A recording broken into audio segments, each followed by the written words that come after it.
So, marami yung buwis. Hindi lang ngayon, kahit anong panahon ni Jesus. So, kapag ikaw ay may lupa, magbubuwis ka sa lupa. Kapag ikaw ay nagtatrabaho, nagbubuwis ka sa iyong income tax. Bahagi yun. Kapag ikaw ay may negosyo, may buwis ka rin sa negosyo. So halos ganoon din ang panahon ni Jesus. May ilang mga buwis. So ko, yung naalala ko lang, ay yung tinatawag natin na yung Roman tax, kasi siya isakop ng bayan o ng mga Romano. So kaya may Roman tax. Gawa nang sila'y kung tawagin natin ay colony ng Roman Empire. Meron din tinatawag na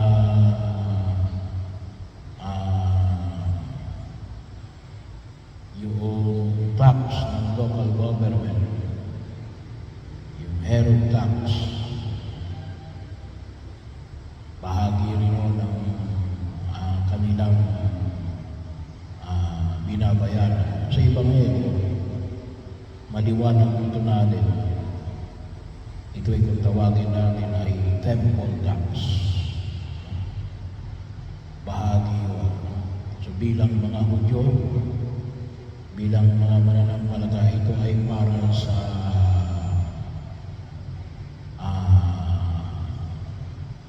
pangangalaga ng templo. At alam naman natin na iba pa ito sa tinatawag nating ikapo. Iba pa rin yung tinatawag natin ikapo sa mga iti kung tawagin natin ay religious tax. So, pagkakataon sa ibang bansa ay may tinatawag din religious tax. Ang kumukuha ng tax ay ang gobyerno kapag ikaw ay mayroong sinasamahan sa pananampalataya. Hindi naman ay binibigay naman sa mga kabilang sa mga simbahan na siyang kinabibilangan mo. May ibang mga gano'n na sa iyo. Pero pag sinabi natin religious tax sa panahon ni Jesus, yun ay temple tax, yun ay 10%, yun ay yung tax sa iyong mga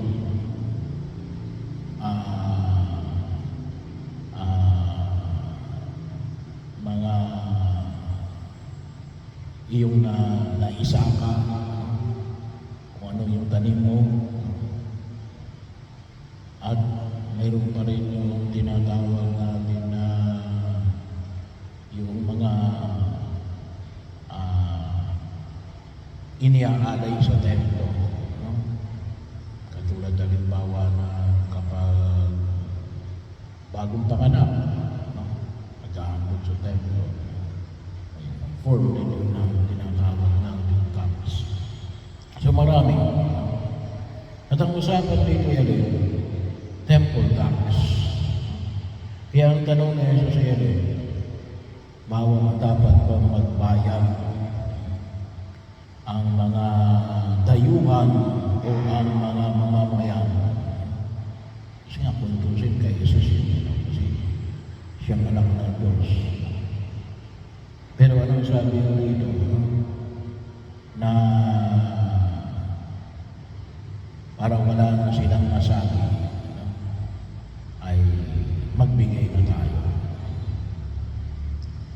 magkano ba yun? So, sangayon mo sa pagninilay at sa saliksi.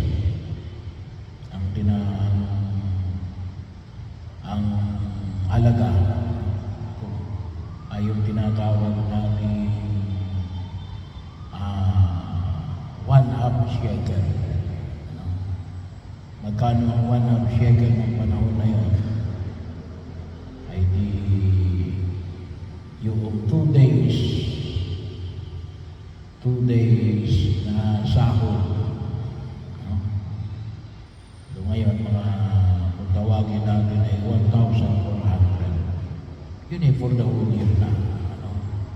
So kung tutusin, yung ibinigay ni Jesus na isang salating pilak para sa kanilang dalawa ni Pedro ay sobrang-sobra na. So ano yung hamon ng ipamahili natin ngayon sa araw na ito? Bahagi ko ng pagkilos na kung saan ay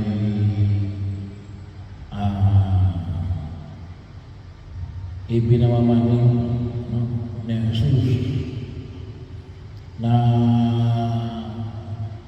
siya ay nagbayad ng buwis. Sabi nga natin, kahit na hindi siya kabilang doon, pero hindi siya lahat, siya yung nagbayad ng ating mga kasalanan sa pamagitan ng kanyang paghihirap, pagkamatay at muling pagkabuhay. Na bahagi yun para sa kaligtasan ng isang katauhan, para sa kaganapan ng pangako ng Diyos at pakigit natin pakinabangan ang kanyang pagliligtas. Kaya sana maging bahagi rin ng ating pagkilos. Alam nyo, ito kalimitan ng yung pagbabayad natin ng buwis na tutulog sa atin ng pagliligtas. Kasi sabi nga, isa sa mga kalimitan magiging dulot ng pangungurako ay yung ating buwis. Hindi lang yun. Hindi lang yun. Pero bahagi yun. Sabi nga ni Mayor Magalo ng Baguio, yung bawat proyekto raw ng gobyerno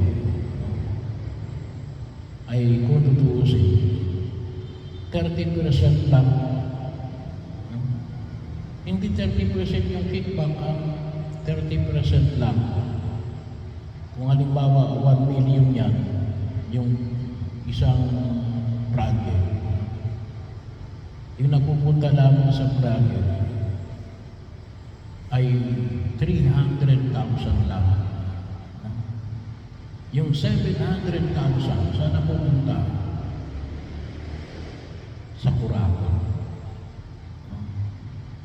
So bahagi yun. Kaya marami sa ating proyekto ay palpak. Tawag kaya din SOP, Standard Operating Procedure. Ibig sabihin, naging standard na ang corruption sa atin. Na dapat yung buwis ay para sa ikaayos natin. Hindi lamang ang lipunang ginagalawan natin, ngunit maging bahagi ng ating pagkilos bilang mananampalatayang Kristiyanong Katoliko. Bahagi yun. So, sabi nga natin, sapagkat kung tutuusin, the whole system, pinakailangan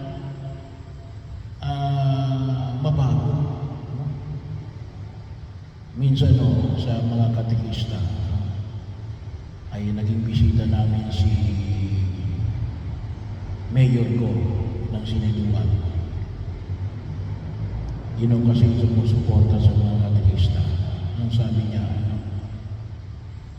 huwag kayong masyadong mangingi sa mga government official. Bakit? Kasi, siyempre, kapag nangingi kayo sa kanila, saan sila kukuha? Magkano na naman ang sahod nila? Ano? Kaya siguro yun, dapat talaga lakihan yung sahod ng mga yan. Ano? Bakit? Kasi nga, kapag nangingi kayo, saan sila kukuha? Kung minsan sabi nga ako natin, lahat na hiningi na sa government official. Mali naman. Kasi yung buwis dapat, yan ay ginagamit para sa panlipunan. Kaya nga sabi ko nga kahapon, kulang pa tayo ng sistema na alin para sa bayan. Ang iniisip lang natin ay alin para sa sarili natin, para sa pamilya natin. Ay bahagi ang buwis kasi ay para sa pangkalahatan. Hindi naman dapat mapupunta sa isang tao, sa isang pamilya, o sa isang angkan. Yun ay dapat higit na pakinabangan ng karamihan ng tao para ilayo tayo sa anumang uri ng kapahamakan. Kaya huwag tayo magtaka kung bakit ang ating mga flood control ay palpak. Kasi nga, ay naging SOP na ang corruption. Kaya bahagi yung isa yun sa dapat na kinakailangan natin pag-ingatan. At sabi nga natin, yun ay overhaul ng kaisipan na kinakailangan natin bigyan na higit na pagkilala. Kasi isa lang po ito. Isa lang ito sa mga corruption. Pero isa ito sa alin, malaking corruption. Sabi ko nga, ang nangyari pa alin, naging SOP. Naging standard, kasi ibig sabihin ng SOP, standard operating procedure.